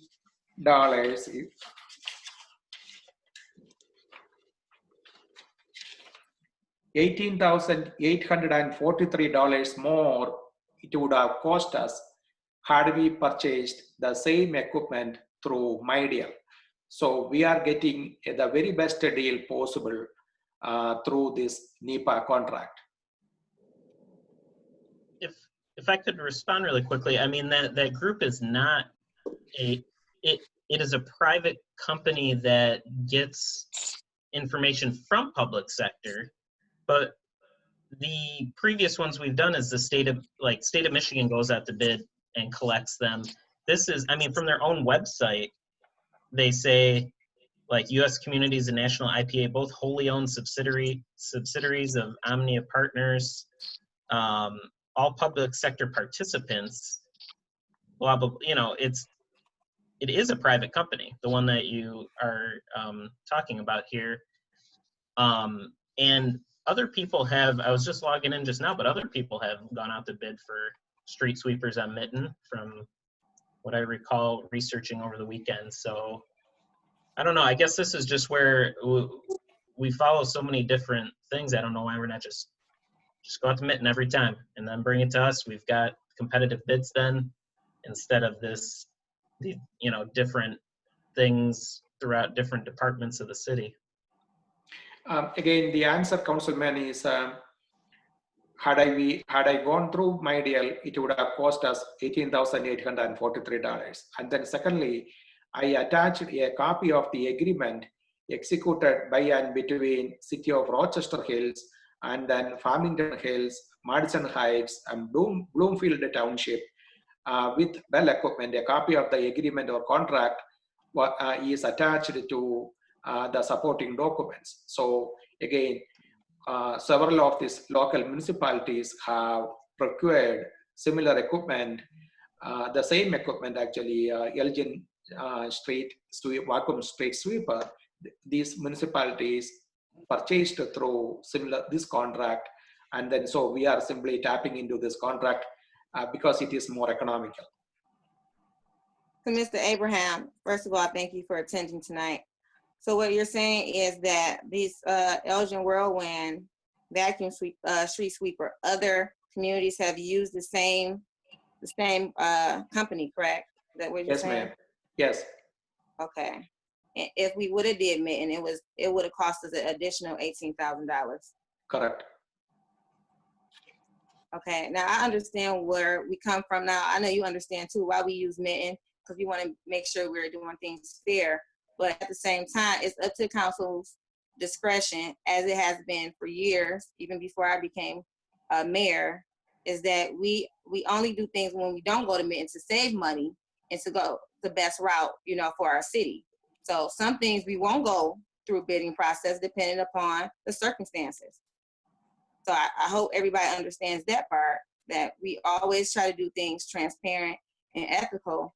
But at the same time, and I still think this is transparent and ethical because he is along with a company that other cities have used. It's not his own personal company or other things like that. So he's following what other communities are doing. So, and then he's saving us $18,000. And we don't even have enough money to pay for this. We were going out to borrow money to even pay for this, and now he just saved us additional $18,000. So I'm going to say good work on that. But if council wants to go to Mitten, that's a decision that we have to make. Council?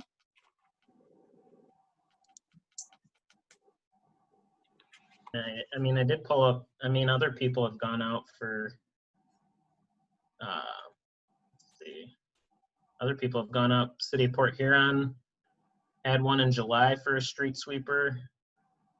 Town of Rotterdam. I mean, other people have done it.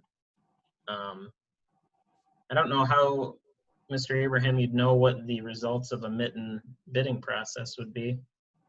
And the discount thing, I really don't understand either, because if you're doing a competitive bidding thing, it should just be a price. The discount, I didn't quite understand then. If you're offering it to everyone for the same price, I didn't know what the discount, I mean, I read the agenda packet, of course. I know what you're referring to when you mention the comments, but I guess just for me, I just think we should just go out to bid and we can do the different financing options Mr. Blum talked about, you know, maybe with the general fund doing it instead of going out for a loan and then saving the interest. To clarify, Councilman, again, this is in the agenda. The quote submitted by Bell Equipment, it says that less 18% discount, $18,843, that would not have been available under any other contract, either through Mitten or through MyDeal. Now, we are taking a chance. That advantage, we will not get it. And then secondly, the vendor is offering us a wandering hose for catch basin cleanup with a high pressure wash down. That piece by itself, or that attachment by itself, would have cost us $10,500+. And they are offering us that attachment at no cost. So if we go out for bid and then through MyDeal or Mitten, we are taking a chance of that $28,000 in total, $29,000 in total. So if the council want to risk that $30,000, then it is your choice. But I do not recommend that, Councilman. Mr. Abram. Yes. So my question would be, if we went out to Mitten, and let's say all of their quotes were higher than this quote, would we be able to, we could technically reject all of those bids that we received on Mitten and then go back to this quote, correct? I cannot answer that, ma'am. Whether the vendor will hold the same price, I do not know. I do not know the answer to that, ma'am. Okay, and then my second question, I would like to make a motion to table this agenda item till next week. I did not look at other cities that have gone out to bid. I would be interested in maybe doing some research on seeing what kind of bids they've received. And if I could maybe have one more week to look at this and add this to next week's agenda. I agree. So we can table this, and also a little bit about what you said, Councilwoman, and agreeing with Mr. Abraham. When you put a bid out there and then other people bid, now people know, now he had an open bid, we know the price that this person is going to charge us. So sometimes it wouldn't even make sense to go out to bid, because the competitors already know what the bid is. So of course they're going to go lower than that. It might not give us as much. That's the only thing with that. But we see that you want to table this. Council, what do you feel about that? Well, Madam Mayor, if there's a motion on the floor to table, I will second the motion. Okay. Thank you. Moved and supported. Please call the roll. Councilmember Lucido? Yes. Councilmember Curley? Yes. Councilmember DeMonico? Yes. Councilmember Baker? Yes. Mayor Owens? Yes, moving along. Results of tax reverted vacant lot sales program. Council. Madam Mayor, I will motion that authorize the city administration to finalize the sale of each of the tax reverted vacant lots to the winning bidders, and further authorize the city administration to offer any vacant lot to the second highest bidder should the winning bidder fail to complete the purchase of the vacant lot for which they were the highest bidder, and authorize the city manager to execute all necessary documents related to the sales. I will support that. You skipped all those bullet points in the middle there. Yeah, I didn't think it was really necessary to read them all. I mean, they're available online if anyone's interested in. I was just waiting to hear it though. I'm just kidding. Thank you. Moved and supported. Please call the roll. Councilperson Lucido? Yes. Councilperson DeMonico? Yes. Councilperson Curley? Yes. Councilperson Baker? Yes. Mayor Owens? Yes, thank you. Next item is the special event application for the Summer Breeze at Ray's Boom Boom Room. Discussion, council? Madam Mayor, Yes. this is Councilman Harvey Curley. Yes, sir. I look at this and I look at the epidemic that we have going on now, and I know probably in their heart they really want to do this obviously to increase their business, but I guess I have a real problem approving something that we're going to get probably 100 people out there. And we don't know if they're going to wear their mask. A large crowds historically, if you watch the news, have not worn a mask, and they have not been 6 feet apart. So I would be reluctant to approve this tonight, and maybe basic because of the epidemic. Anybody else want to speak on this? I agree with Mr. Curley. I mean, I know it's been really hard for a lot of these businesses with COVID-19, but I do think that we need to look at the safety and welfare of our residents. So I would agree with making a motion to deny the request. Support. Moved and supported, please call the roll. Councilperson Lucido, Yes. Councilperson Curley, Yes. Councilperson DeMonico, Yes. Councilperson Baker, Yes. Mayor Owens. Yes. Moving forward, approval to purchase 3 new servers. Council. Sure, Madam Mayor, I'll motion that we approve the purchase of 3 new servers and necessary licenses from CDW-G Corporation. This purchase will piggyback off the State of Michigan My Deal Master Computing Contract for a purchase price of $50,384.04. Support. Moved and supported, please call the roll. Could I, Madam Did I Mayor, hear support? just real quickly? Okay. So yeah, this is, like we were saying earlier, this is a State of Michigan competitive deal, and we're bidding on just actual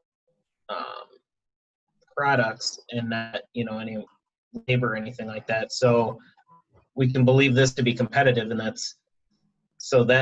I think is what we've generally been okay with in the past.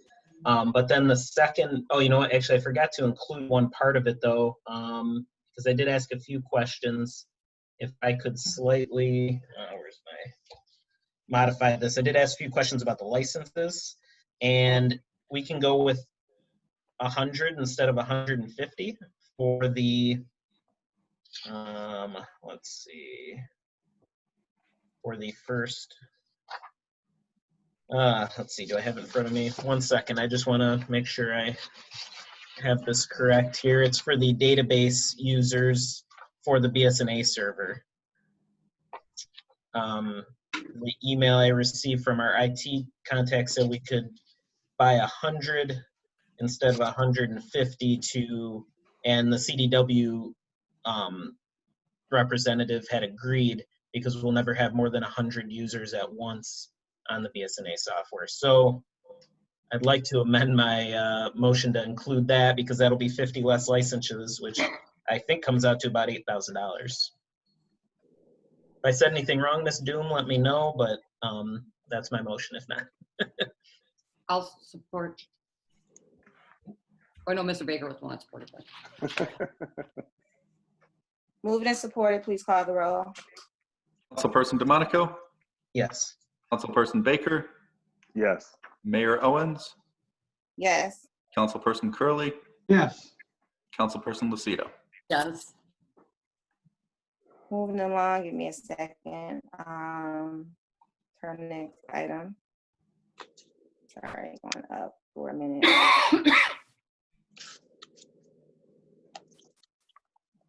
Going alongside of here. I apologize.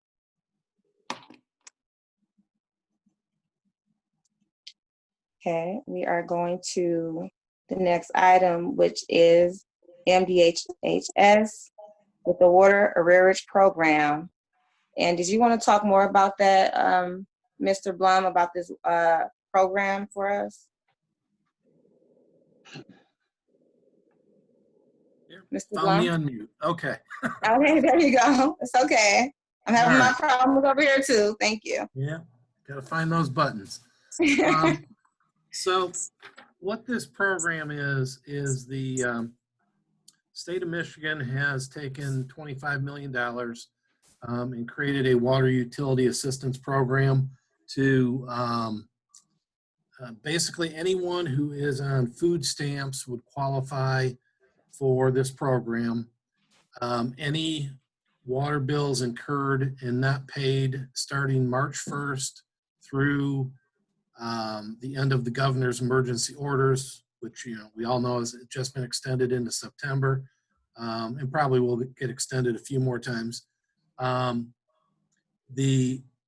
payments would be waived, and then the state would take that $25 million and reimburse communities for whatever has been waived. some of the nuances of this is that that 25 million covers the whole state of Michigan, including Detroit, Flint, some of the bigger communities with poor populations. Once we opt in, we agree to waive the arrearages, but have no guarantee of receiving any of the money back. Depending on how much is waived statewide, they would end up prorating the 25 million to the various communities. As of July 31st, Eastpointe had just shy of $2 million that would qualify for arrearages. And that will grow every month that the governor's emergency orders are extended. So it's good if you can get into the program, but it may not be good for our water system. Anything we waive that we're not reimbursed for is going to have to be factored into next year's water rates, because we got to pay for it somehow. The state at least wised up. There was a clause that once you opted in, if the governor's executive orders or emergency orders stopped, you would continue to give a 25% discount through December 31st. That option is now only if there's money available. Again, previously it was you had to do it once you opted in, money or no money. So I'm trying to think what else we got here. Yeah, I mean, that's kind of the financial implications to the water system. There's also would create some staffing effort to, the data would have to be gathered by the city, and we would have to work out an agreement with a community-based organization approved by the state of Michigan. They are the ones that would actually find the people that qualify. But then it would be up to us, the city, to notify them of how much their savings was. Any write-offs that were done would be done. It'd be a manual process, so there'd be extra staff time involved in making this program happen. It was administration looked at it, and we all concluded we didn't want to be a part of it, but also realized that's not our call. So we're just bringing forth the program, providing some information, and then let council decide how they wish to proceed. Council, thank you, Mr. Blum. Yep. Council. I agree with Mr. Blum, and I'll make a motion if everyone's ready. I'm ready. Yes, ma'am. All right, Madam Mayor, I'll motion that the city of Eastpointe opt out of the MDHHS-BCAEO water arrangement program. Support. Moved and supported. Please call the roll. Councilperson Lucido, Yes. Councilperson Baker, Yes. Mayor Owens, Yes. Councilperson Curley, Yes. Councilperson DeMonico. Yes. Next item, thank you again, Mr. Blum. Next item is scheduled joint city council and planning commission meeting date. Council, did you have a date in mind? Could I jump in real quick before, so the planning commission threw out Tuesday, September 29th. And I believe, well, we picked that because they picked the first, fifth Tuesday or Thursday. That was the first, we were essentially doing that because usually Tuesday's free for us, Thursday's free for them. And then if it's the 5th of a month, usually you wouldn't have another conflict. So that's what they picked. If there's another date, that's fine. I can suggest that to them. They'll be meeting again the first week of September, but that was essentially the one date we had so far. You couldn't do it, thank you, Mr. Councilman. We couldn't do a joint meeting before the council meeting. I think we did that before. We can do it. Yes, sir. We want to do, sure. I would prefer doing it on the 29th only because we have show cause hearings for one already scheduled in September. And also, I have a feeling that this meeting is going to take more than an hour. Okay. I agree. I think that we're probably going to be there at least 2.5 hours. Yeah. So let's go. I have the 29th open. All the council, do you agree with the 29th? That's fine. Sounds good. Okay, let's go with Madam that. Mayor, I will motion to schedule a joint meeting with the Planning Commission on Tuesday, September 29th at 7 p.m. Support. I'll support, if I can just, one other comment, the planning commission did want like specific topics so we could start to put together an agenda. And I think just simply, instead of just naming a bunch of things, my suggestion was just going to be that we follow the documents from Ms. Haw with McKenna and just review that master plan memo that she put together and the zoning ordinance technical review that was put together previously by McKenna, and go through those documents at the meeting. I agree. Sounds good. And anyone listening in, if you have an additional comments or suggestions, please email council and our city manager as well. We have motion and support. Please call the roll. Councilperson Lucido, Yes. Councilperson Baker, Yes. Councilperson Curley, Yes. Councilperson DeMonico, Yes. Mayor Owens. Yes, thank you. Going forward, commission appointment for the Library Commission, one term to expire August 15th, 2025. Appointment by mayor with approval of city council. And I am going to renew the appointment for Mr. Murphy on the Library Commission. He's been doing a good job, and we want to continue to have people that want to be on these commissions and are dedicated. Council. So moved, Madam Mayor. Thank you. Moved and supported. Go ahead, sir. I didn't know if you moved or whatnot. I'll support it if it was Mr. Curley's motion. You want me to read it out? Forgive me. No, I wasn't asking that. I just didn't know if it was your motion or the mayor's motion. That's all. No, it was my motion. Okay, I'll support it. Moved and supported. Please call the roll. Councilperson Curley, Yes. Councilperson DeMonico, Yes. Councilperson Lucido, Yes. Mayor Owens, Yes. Councilperson Baker. Yes. Yes. Thank you. Moving along, appointment to the Board of Ethics, one term expiring June 30th, 2023. Mayor and City Council each make one appointment. I think we just need Mayor Pro Tem Lucido's appointment tonight. Yes, just really quick before I make my motion, I just want to say one thing. I want to thank everyone that I spoke with on the phone. There was a lot of qualified applicants that I called. I thought they all would have done a great job, so it wasn't an easy choice. But I will go ahead with making a motion to appoint V. Stacy Cobb-Muntz to the Board of Ethics with a term expiring of June 30th, 2023.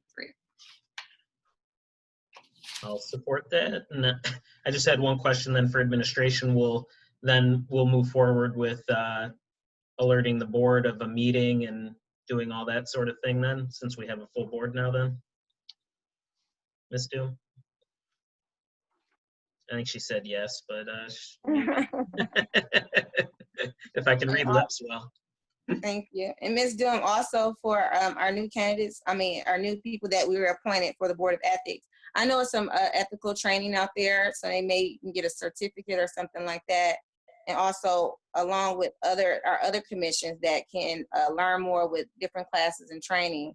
So hopefully we can find different things for each commission so they can build the city up with extra training that we don't know that might come from other cities or out the state that we can help improve our city with the commissioners' education and things like that. So if you can find some things for, because I know some ethical, I know people that certify in ethics and stuff like that and have training and things like that. So if we can do that for them as well as council or staff, I appreciate that. All right. Thank you, ma'am. Madam Mayor, one more thing. If Ms. Doom, if you could make sure that all the new members get like a copy of our ethics policy. I know it's on the website, but just so they have like a copy of it, I would appreciate that also. Sure, absolutely. Sounds good. We did vote on this already, correct? Going so fast. No, so no. Okay. Moved and supported, correct? Let's call the roll. Councilperson Lucido, Yes. Councilperson DeMonico, Yes. Councilperson Curley, Yes. Councilperson Baker, Yes. Mayor Owens. Yes. And welcome. Next item is designation of voting representatives for the Michigan Municipal League annual meeting. I know that this is not appointed by mayor, but I would recommend Councilman DeMonico to do that. Council. Madam Mayor, before I go ahead, are you going to be attending the conference? I probably will, but if you want to go, because I know a lot of those NML events, you haven't been able to go for so many different reasons, as well as all of council for different reasons that we can't attend certain things. But if someone else will want to go besides me, I'm open to that, to give everybody the exposure. That anybody else want to go? Madam Mayor, I mean, we can all attend. I'm not concerned about that. I was the voting representative last year at the conference, so I was only asking as the alternative. I know you mentioned making Mr. DeMonico the voting representative, and I agree. I could designate for that, but for the alternative, if you were going to go, I was just going to make you. If not, I can make someone else. Okay. Did you want to say it? Stay on it, Mr. Tito? I'm sorry. What was that? If you want to stay doing it, I just said that because Mr. DeMonico, he's always up on it, MML. No, I'm fine. I'm completely. So I'm completely fine with having Mr. Delmonico be the official voting representative. I was just looking for the alternate. Okay. If anyone was interested in being the alternate. Madam Mayor? Yes, sir. Harvey Curley, Councilman. I would move that we would appoint, since Cardi is a liaison anyway, I would move that he would be our official representative. Alternate. How do you feel about that, Mr. DeMonico? We choosing you, but you don't have anything to say about it. Oh, that's fine. I've never attended the annual meeting, so actually I was hoping to attend one, so that works for me. Sounds good. I know you guys will keep us abreast of what's going on. So we have that. Do I have support on Mr. I think Councilman put it out there for a motion. Mr. Curley. Councilman Curley put it out there on a motion. Can I get support? I'll support it. Thank you. Moved and supported. Please call the roll. Councilperson Curley? Yes. Councilperson Baker? Yes. Mayor Owens? Yes. Councilperson DeMonico? Yes. Councilperson Lucido? Yes. Next item is to receive and file city manager evaluation. Madam Mayor, I'll motion to receive and file the city manager's evaluation. Support. Moved and supported. Please call the roll. Councilperson Lucido? Yes. Councilperson Baker? Yes. Councilperson Curley? Yes. Councilperson DeMonico? Yes. Mayor Owens? Yes. Next item is payroll and bills. Madam Mayor, I'll motion to pay the bills in the amount of $3,128,379.62. I'll support. Moved and supported. Please call the roll. Councilperson Lucido? Yes. Councilperson Baker? Yes. Councilperson Curley? Yes. Councilperson DeMonico? Yes. Mayor Owens? Yes, thank you. Next item is hearing of the public. Is our second hearing of the public, which those who are still, attending, they can have an additional 3 minutes to speak on things that have an issue or an opinion on things we spoke about or other things in the community that you want to see, or you have something to say about it. This is now the time to speak openly about that. You get 3 minutes. And let me get my timer out so I can make sure to time you all. Please, Mr. Fairbrother. Yes, I see Miss Sylvia Moore would like to speak. Miss Moore, can you hear us? Yes, I can. All right, the floor is yours. Okay, I would like to speak on behalf of the U.S. Census Bureau. I did get hired with them, and it did start yesterday where everyone was going out from home to enumerate the people that did not submit their Census Bureau docket back. It will, at this point, it's going to be from 9 a.m. It can end at 9 p.m., 7 days a week. So any time within that time span of any day, people can have someone knock at their door, and it could be a census enumerator getting their information for the non-responsive people. And it did start today. At this time, we were told initially that the government wanted everything to be turned in by September 30th, 2020. However, that can change at any time depending on what the government wants to do. But we are in the field as of today. Sounds good. Are you done, Ms. Moore? Yep, that's it. Please, if you can, talk to Ms. Doom on how you can help with, advertisement or marketing throughout the community to get people more aware of the census and how to get our numbers up, if you will. Well, this will definitely, after this campaign that we're doing starting today, it will definitely get a lot of our numbers up for sure. I looked at my caseload today and it's very heavy for tomorrow. Okay. Well, thank you so much for attending and what you do. Thank you. Mr. Fairbrother, we have anyone else? Yes, Miss Mary Hall Rayford would like to speak. Miss Rayford, can you hear us? All right, Mary Hall Rayford, Eastpointe.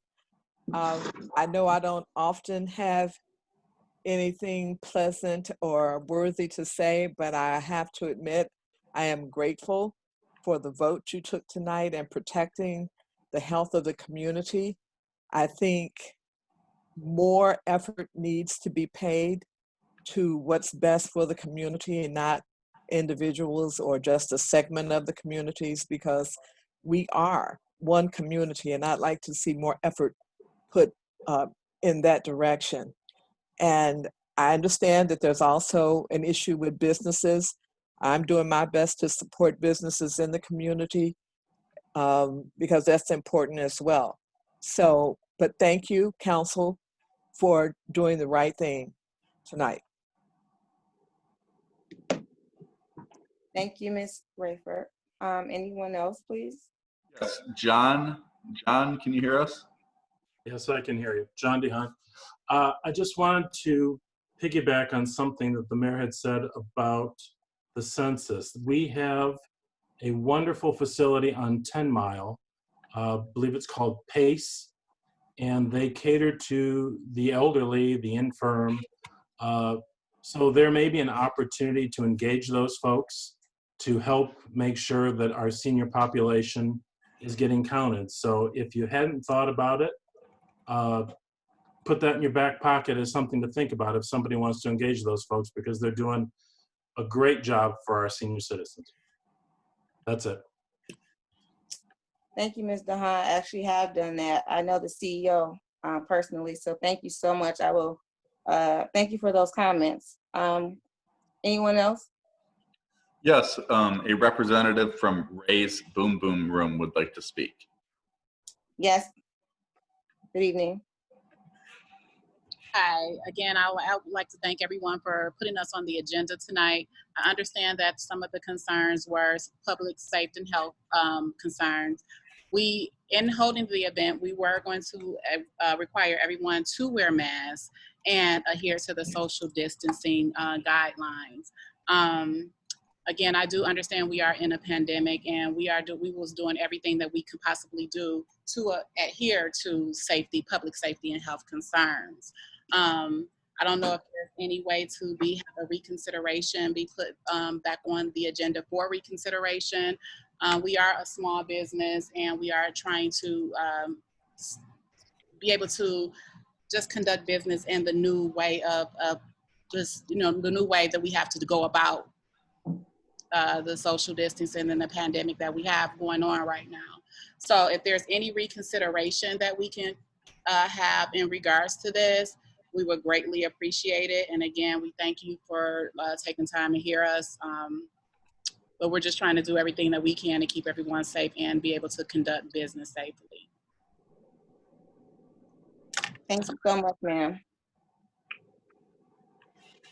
Anyone else, Mr. Fairbrother? Madam Mayor, I see no other hands raised or comments in the chat, so I believe it is now safe to close the floor. Thank you. Thank you, everyone, for tuning in here in the public. It means a lot to us to hear what you have to say. Next item is mayor and council reports, starting with Councilman Baker. All right. Well, I just thank everybody for coming out. Thank you for everybody. Thank you everyone for attending, and to the representative for Ray's Boom Boom Room. Yeah, that was it's a difficult time, and hope that you can flourish even during this difficult time. But we definitely have to consider everybody's well-being and the concerns that people have with this pandemic, because there's still a lot of unknowns that are floating around. From week to week, we hear different bits of information. So we just tried to do what we thought was best and for everybody's safety. In regards to the sale of the properties on Kelly Road, I've read the policy that council has. I've talked to a couple lawyers about the said policy, and that within that policy, there were options as far as how to handle that business. And even in a few paragraphs down, talking about the exceptions for a commercial business, it did say that exceptions can be made due to exceptional circumstances, and this year has been a year full of exceptional or unusual circumstances. So just wanted to address that because that was a statement brought up by one of the residents earlier.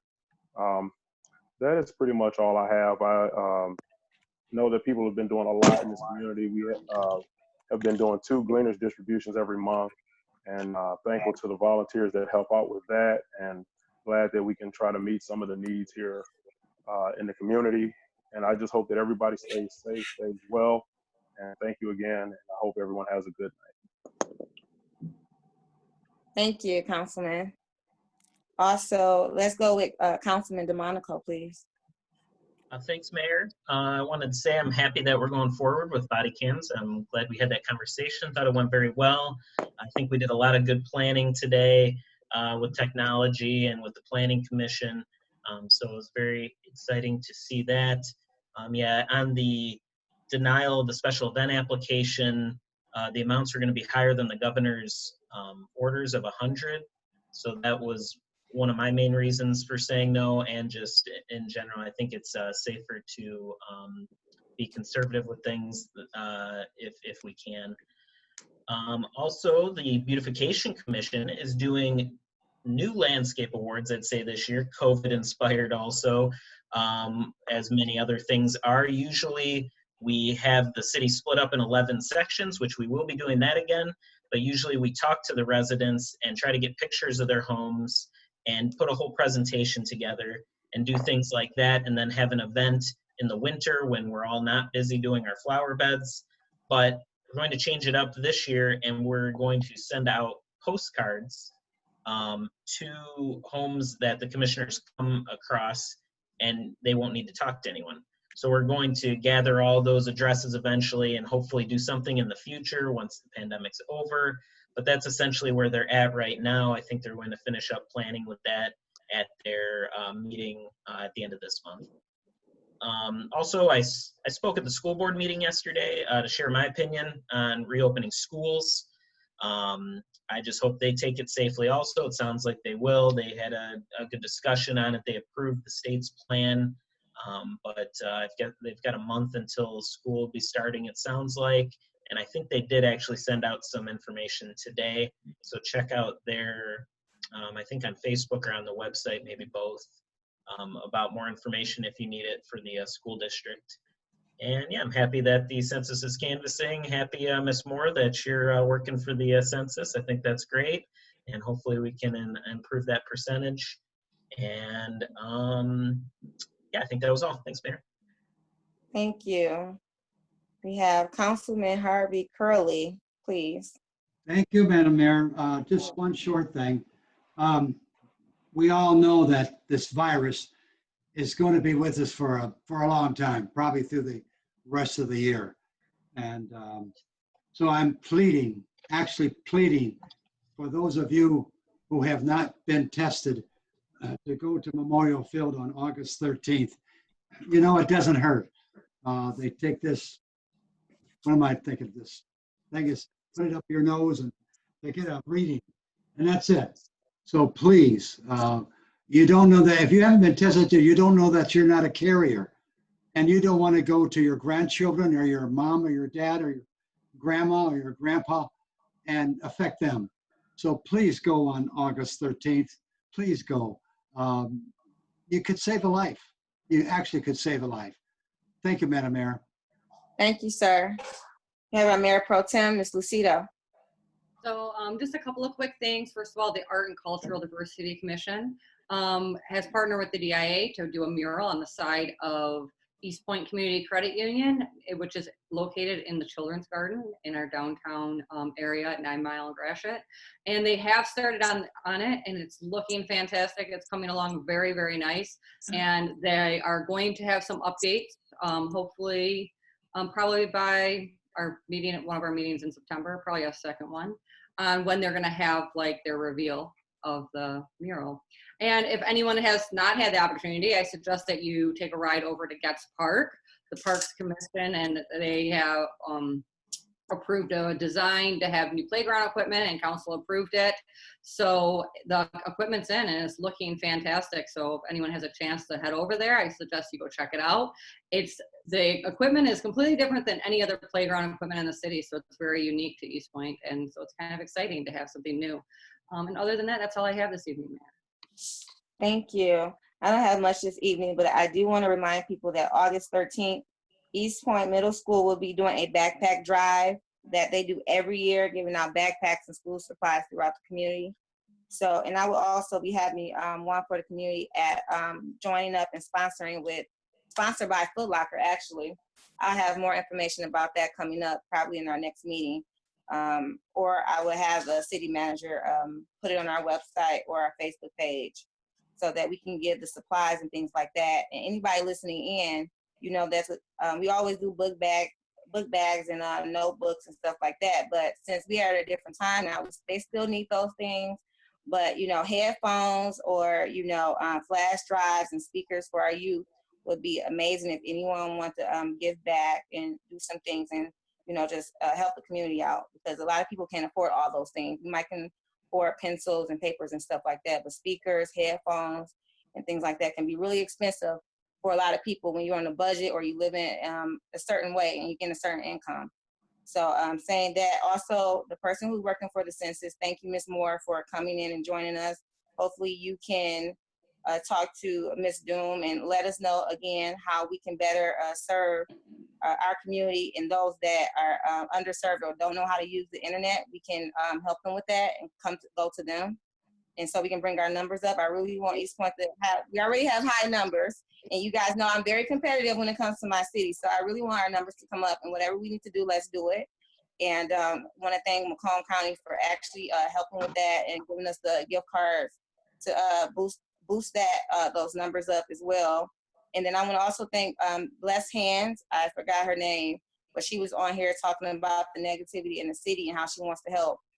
We have over 33,000 people in our city, and it's you got more positive people in our city than negative. So whatever you want to do in our city, please, I welcome you to do it, and don't let the things that you see on different groups deter you in doing, you know, what God asked you to do, because it hasn't stopped me.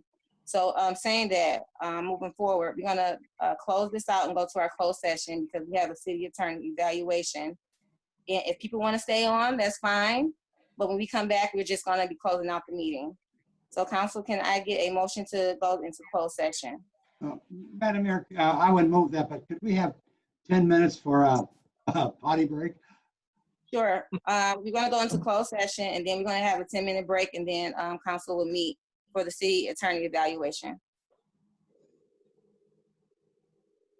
I would move, if you're asking for a motion, Madam Mayor, I would make that motion that we move into closed session for city attorney evaluation. Support. Moved and supported. Please call the roll. Councilperson Curley, Yes. Councilperson Baker, Yes. Mayor Owens, Yes. Councilperson DeMonico, Yes. Councilperson Lucido. Yes. Thank you, everyone who attended tonight's meeting. Please continue to attend, and also continue to look at our Facebook page and like our page, and go into the website, and continue to support the community. So again, if people want to stay on, you're fine. We're going to go into a separate room for city attorney evaluation. Mr. Fairbrother?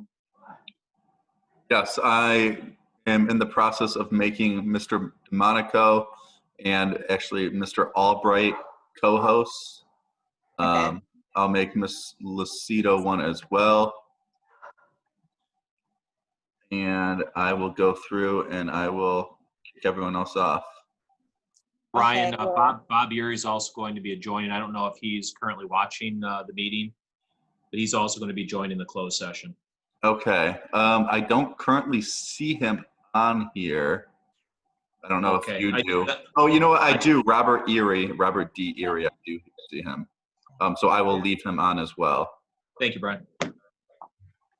Well, we're gonna do the 10-minute break, so I'm gonna close this part out and come back in 10 minutes. So let's just say, let's do 9:20, just to be a roundabout. And if I come back in and everybody's in here, we just start back.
Mr. Curley, you don't recall what Mayor Owens's name on this system was, because she's no longer, oh wait, let's see. She's no longer on. I don't know if I accidentally kicked her off or if she removed herself accidentally. Huh? Are you talking to me? Yeah, do you, you don't happen to remember what the Mayor Owens's name was in the system, do you?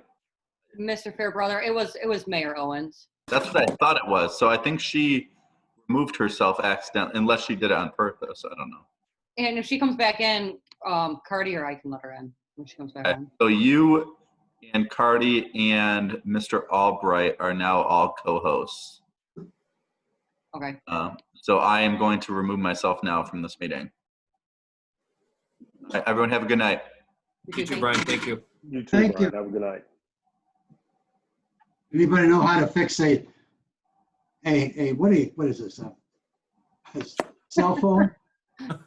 I've asked and I pleaded. I cannot contact the city.